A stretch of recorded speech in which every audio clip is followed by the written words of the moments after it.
In the jury, which Frank Gehry was participated, before composing the jury, I organized a think tank. One architect, one critic, one architect from the West, one architect from the East, one architectural critic, one journalist, all top people. Okay, and Frank came there and he presented a single solid material design. Doing something totally out of cardboard, doing something totally out of some kind of a plastic or whatever. And he had this sort of dedication to architecture, which he did miraculous works. You know that. But when he went from this think tank to Venice, California, there were these LA events.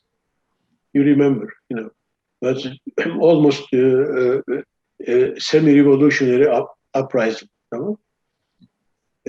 Then he came back to the jury. He said that, look, the social aspects of architecture is very important. This is what you are doing.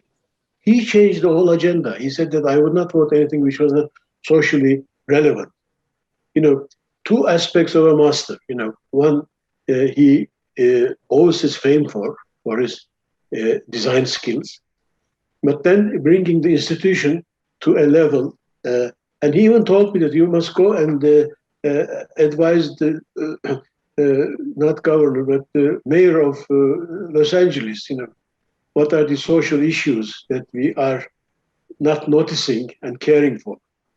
And as you have highlighted, these social aspects are very important. But as the time goes on, I think they are not as vivid as they were in the earlier cycles. They're very different from the brick buildings that you saw of the Sultanate period, which are totally different in character.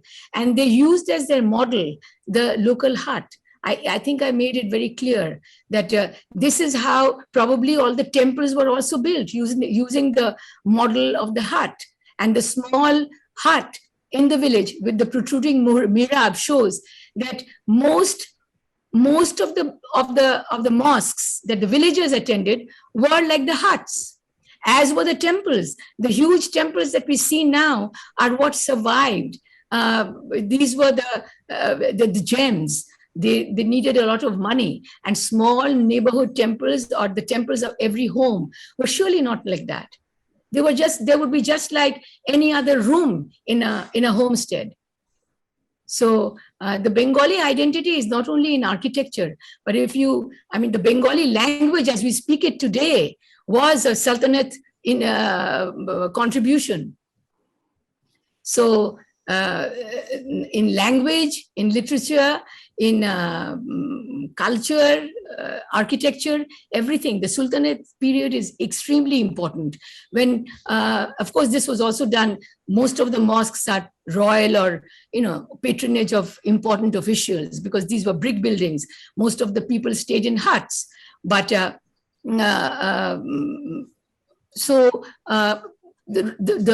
royalty, the sultans themselves were not Bengali.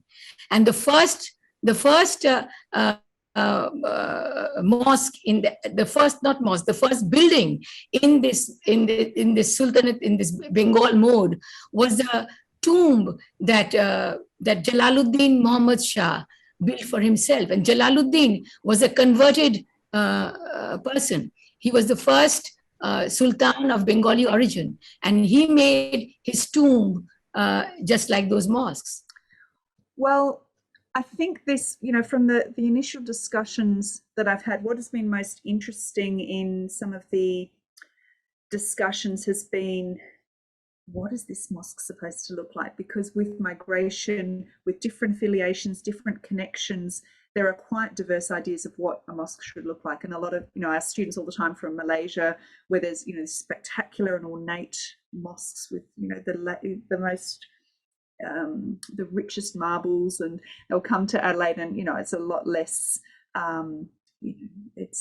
they're much more smaller, modest structures. But what is interesting is how, even from, as we know throughout Malaysia, which is also a multicultural nation, is how they are bringing different ideas. So the debate and this dialogue, I think, is so important to recognise pluralism, which I think is different to mosque design in a place where there's a shared heritage or shared cultural memory. And so that is, I think, a very fascinating thing that I'd like to tease out. You know, I'm interested in how engagement with communities or reveals how was there a resolution about what the mosque could be and what it might look like. And you know, Glenn Merker was actually quite quiet about his experience with his role as a juror in then the contributions to the Newport Mosque, and he was quite certain that he didn't want to have a minaret and having discussions like that.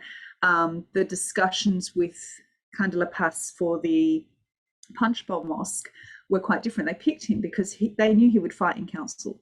They knew that irrespective of the types of resistance that he might meet, or difference of opinion, or communities that are just not quite ready for a new mosque in their location, that he would fight tooth and nail to get that project constructed. And it's exquisite building. Unfortunately, I didn't have permissions to show the interior, but I do encourage people to look at that. But in terms of what's next, I think I feel very excited to see examples like the Punch Bowl Mosque and the Australian Islamic Mission, which I think are really quite experimental architectural projects and are raising awareness. And we see often these sites are also a locus for the community to come together in, you know, for example, after the Christchurch disaster with the you know, the massacre at the Christchurch, a lot of people from the community came to the mosques and really